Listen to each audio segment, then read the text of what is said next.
कहानी की शुरुआत एक बड़े जंगल से शुरू होती है जिसके ऊपर एक हेलीकॉप्टर उड़ रहा था। जल्दी ही हेलीकॉप्टर नीचे उतर जाता है, जिसके बाद तीन मुजरिम एक गाड़ी के पास आते हैं। ये गाड़ी सारा नाम की लड़की की थी। तीनों मुजरिमों ने एक अमीर बंदे की बच्ची को अगवा किया था, इसलिए तीनों कुछ दिनों तक जंगल में छुपने वाले थे और सारा उनकी छुपने में मदद करने वाली थी। सारा जल्दी जल्दी सभी को गाड़ी में बिठाकर जंगल के अंदर जाने लगती है। सारा का काम था कि वो तीनों को एक सुरक्षित घर तक छोड़ आए और फिर इसी के साथ उसका काम खत्म हो जाना था। गाड़ी लगातार आगे बढ़ रही थी, लेकिन इसी बीच गाड़ी का इंजन गर्म हो जाता है। सारा अकेली ही पानी ढूंढने चली जाती है। उसके जाने के बाद सैम गाड़ी से उतरता है, जबकि उधर सारा पानी ढूंढ रही थी और इसी बीच कुछ जंगली उसे देख लेते हैं। उधर लीजा भी गाड़ी से उतर गई थी, जबकि दूसरी तरफ जंगली सारा का पीछा करने लगे थे। जल्दी ही वो उसे घेरने लग जाते हैं। सारा खुद को बचाने के लिए गोली चलाती है और सैम उसकी आवाज सुनकर डर जाता है। जंगली गिनती में ज्यादा थे, इसलिए वो जल्दी ही सारा को पकड़ लेते हैं। सैम डर कर गाड़ी चलाता है और फिर वहाँ से भाग जाता है।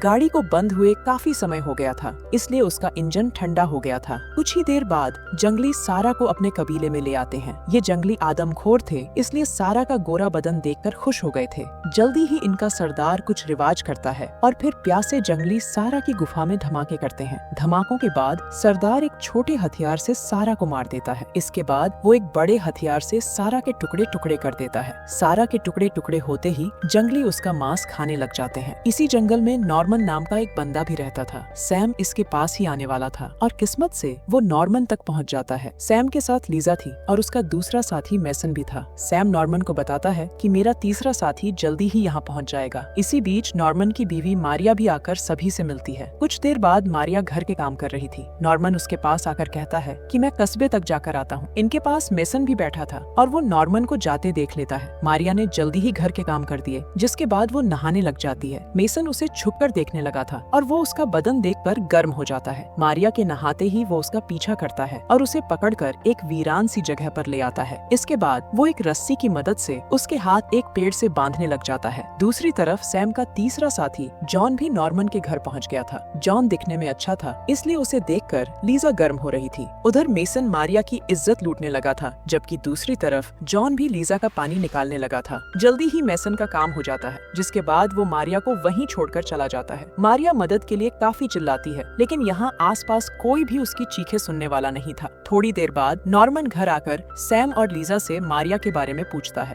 दोनों को उसके बारे में नहीं पता था, जिसके बाद नॉर्मन उसे ढूंढने चला जाता है। नॉर्मन अपनी बीवी मारिया को बेहद चाहता था, इसलिए उसे घर में ना देखकर वो परेशान हो गया था। वो काफी समय तक मारिया को ढूंढता है और फिर उस तक पहुँच भी जाता है। मारिया की हालत देखकर वो हैरान हो गया था। वो जल्दी जल्दी उसके हाथ खोलता है, जिसके बाद मारिया उसे सब कुछ बता देती है। मारिया की बातें सुनकर नॉर्मन ने बदला लेने का फैसला कर लिया था। जल्दी ही रात हो गई। जॉन गाना गा रहा था और सभी नाच रहे थे। मारिया ऐसे नाच रही थी कि जैसे उसके साथ कुछ भी न हुआ हो। नॉर्मन भी शांत नजर आ रहा था, लेकिन उसका दिल आग की तरह जल रहा था। अगली सुबह नॉर्मन शिकार पर जाने वाला था। वो मेसन को भी अपने साथ चलने को कहता है और वो उसकी बात मान लेता है। नॉर्मन जानबूझकर मेसन को अपने साथ लाया था ताकि मौका देखकर उससे बदला लिया जा सके। उधर मारिया अपने पड़ोसी के पास पहुंच गई थी। वो उसे सब बताती है कि मेरे घर में 3 मुजरिम हैं और उन्होंने एक बच्ची को अगवा कर रखा है। मारिया चाहती थी कि पड़ोसी बच्ची के घर वालों को फोन करे। वैसे बच्ची के बारे में हर पेपर में छपा था, इसलिए सभी के पास बच्ची के घर वालों का नंबर था। उधर नॉर्मन मेसन को उसी जगह पर ले आता है। यहाँ उसने मारिया की इज्जत लूटी थी। नॉर्मन उसे गन नीचे रखने को कहता है और फिर उसे जल्दी जल्दी एक पेड़ से बांध देता है। इसके बाद वो एक सीटी बजाता है और सीटी सुनकर कई जंगली मेसन की तरफ बढ़ने लगते हैं। नॉर्मन इन आदमखोर जंगलियों को जानता था और वो भी नॉर्मन को अपना दोस्त मानते थे।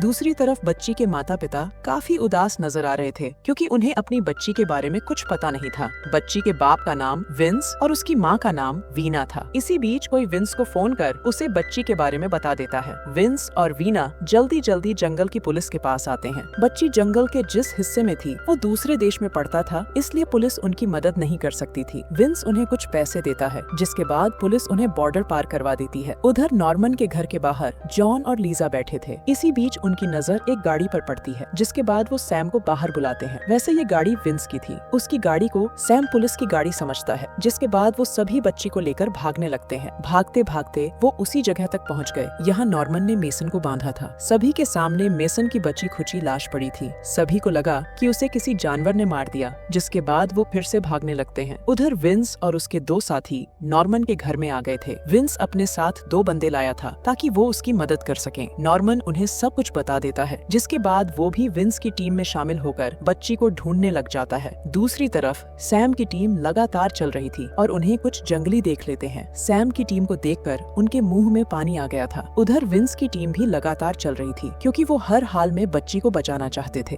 वैसे सैम की टीम बच्ची का पूरा ख्याल रख रही थी। उन्हें पता था कि अगर पुलिस उनके सामने आई तो वो बच्ची को ढाल बनाकर बच सकते हैं। जंगलियों ने जब से सैम की टीम को देखा था, तब से वो पूरे सतर्क हो गए थे। देखते ही देखते कई जंगली उन पर नजर रखने लगे, ताकि सही समय आने पर सभी को मारा जा सके और कोई बचकर भाग भी न पाए। वैसे कबीले में तो जश्न शुरू हो गया था, क्योंकि उन्हें आज काफी मांस मिलने वाला था। शाम होते होते सैम की टीम एक नदी पार करने लगी और कई जंगली नदी किनारे छुपकर उन पर नजर रख रहे थे। सैम की टीम जैसे ही किनारे पर पहुंचती है तो एक जंगली तीर चलाता है और सीधा जॉन मारा जाता है। अब सिर्फ सैम और लीजा ही बचे थे। सैम जंगलियों का मुकाबला करने की कोशिश करता है, लेकिन जंगलियों की गिनती ज्यादा थी, इसलिए वो जल्दी ही उन्हें पकड़ लेते हैं। दूसरी तरफ विंस की टीम ने भी नदी पार कर ली थी। इन लोगों को जंगली जानवरों की आवाजें सुनाई दे रही थी, जिस कारण ये लोग सतर्क हो गए थे। उधर मारिया को नॉर्मन की फिक्र होने लगी थी, जिसके बाद वो आस पड़ोस के लोगों को इकट्ठा कर नॉर्मन की तरफ बढ़ने लगी थी। उधर जंगली सैम और लीजा को बांधकर कबीले की तरफ जा रहे थे। जंगल के दूसरे हिस्से में कुछ जंगलियों ने विंस की टीम पर हमला कर दिया। नॉर्मन उन्हें झुकने को कहता है, लेकिन कोई भी उसकी बात नहीं मानता और जंगलियों पर गोलियां चलाने लगते हैं। जल्दी ही मारिया की टीम भी उनके पास आ जाती है और वो भी जंगलियों को मारने लगते हैं। नॉर्मन सभी को गोलियां बंद करने को कहता है, लेकिन जंगली लगातार तीर चला रहे थे, इसलिए कोई भी उसकी बात नहीं मानता। जंगलियों ने नॉर्मन को पहचाना नहीं था, इसलिए ये सब कुछ हो रहा था।